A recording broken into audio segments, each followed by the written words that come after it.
दो चोर थे जो हमेशा साथ रहते थे और जब भी कुछ कर डालने का मन होता एक दूसरे का हाथ थाम लेते। एक दिन नए गांव में चोरी करने का विचार आया।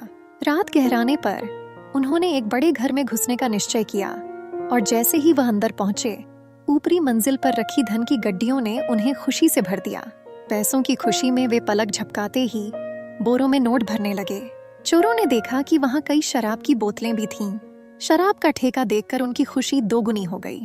इसे एक जश्न की तरह मानते हुए उन्होंने कुछ पैग बना लिए, लेकिन जैसे जैसे शराब का असर बढ़ा, उनकी चाल में भी बस ठोकरें ही दूसरी ठोकरें जुड़ने लगीं।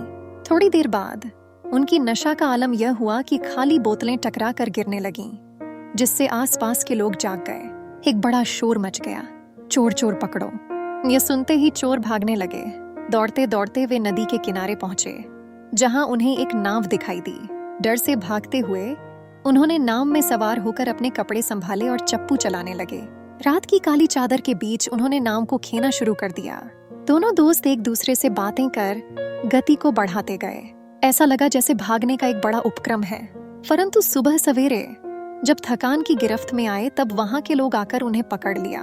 उन्होंने परेशान होते हुए कहा, इतनी रात तक खेने के बावजूद हम यहाँ कैसे पकड़े गए?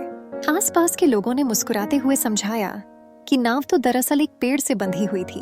उन दोनों ने पूरी रात एक बंधी हुई नाव को खेकर खुद को ही मूर्ख बना लिया। इस पर उन्होंने सोचा, हम जीवन में भी कितनी बार ऐसे ही काम करते हैं। सोचते हैं कि हम बढ़ रहे हैं, पर असल में बंधी हुई नाव पर ही हैं। इस कहानी से हमें यही सीख मिलती है कि हमें अपने जीवन में रुककर विचार करना चाहिए कि कहीं हम भी किसी नशे या बुरी आदत के बंधन में तो नहीं हैं, जो हमें आगे बढ़ने से रोक रहा हो। यही हमारी सच्ची उन्नति की कुंजी है। ऐसे बंधन से निकलना ही सबसे महत्वपूर्ण है।